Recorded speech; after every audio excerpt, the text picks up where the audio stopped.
আসসালামু আলাইকুম, Sabina cooking house and blog থেকে স্বাগতম। আশা করি আল্লাহর রহমতে সকলে ভালো আছে। আজকে আমি একটি মজাদার রেসিপি নিয়ে হাজির হয়েছি। শাপলা ভাজি এবং চিংড়ি মাছ দিয়ে মজাদার রেসিপিটা আপনাকে তৈরি করে দেখাবো। চলুন সবাই দেখে নেই কীভাবে এই মজাদার শাপলা ভাজিটা তৈরি করি। আমি আজকে এখানে কিছু ছোট সাইজের চিংড়ি নিয়েছি। এই চিংড়িগুলিও পরিষ্কার করে নেব এবং কেটে নেব। চিংড়ি মাছ দিয়ে শাপলা ভাজি খেতে তো খুব মজাদার রেসিপি আপনাদের সাথে শেয়ার করা হবে। এবং প্রথমত মাছগুলো আমি পরিষ্কার করে নেব। চলুন সবাই দেখে নেই। চিংড়ি মাছ দেওয়া শাপলা ভাজি আজকে নতুন স্টাইলে। এখানে আমি শাপলাগুলো ছুলে এবং কেটে নিয়েছি এবং পরিষ্কার করে ধুয়ে নিয়েছি। আমি কড়াই তেল গরম করার জন্য দিয়ে দিয়েছি। এবার আমি পেঁয়াজ দিয়ে দেবো। অনেকটাই পেঁয়াজ লাল হয়ে চলে আসছে। এবার আমি চিংড়ি মাছগুলো দিয়ে দেবো।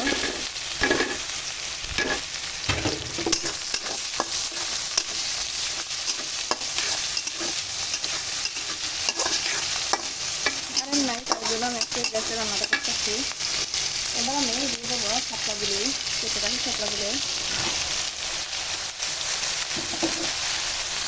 দিয়ে দিচ্ছি। কাঁচামরিচ,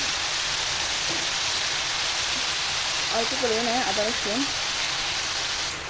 দিয়ে দিচ্ছি, স্বাদ মতো লবণ, অল্প পরিমাণে হলুদ। অবশ্যই শাপলা ভাজিতে মশলা একটু কম অ্যাড করতে হয়। আপনি চাইলে মশলা দিয়ে করতে পারবেন, ওতে একটু ভিন্ন স্বাদ আসবে। দিয়ে দিচ্ছি ধনিয়ার গুঁড়া। এবার আমি ভালো করে নাড়াচাড়া করে নেবো, মশলাটা ভালো করে মিশিয়ে নেব।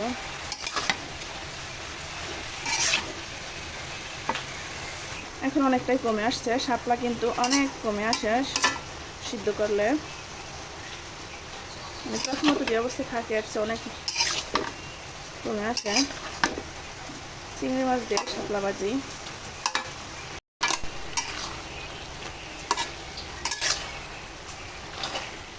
অনেকটাই কমে চলে আসছে। এবার আমি দিয়ে দেবো জিরার গুঁড়া। দিয়ে দিচ্ছি জিরার গুঁড়ি।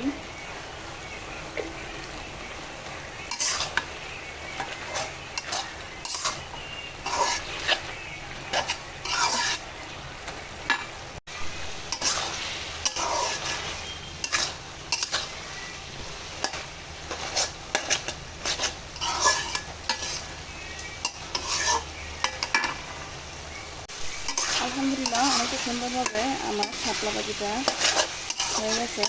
এবার আমি চুলাটা অফ করে দেবো।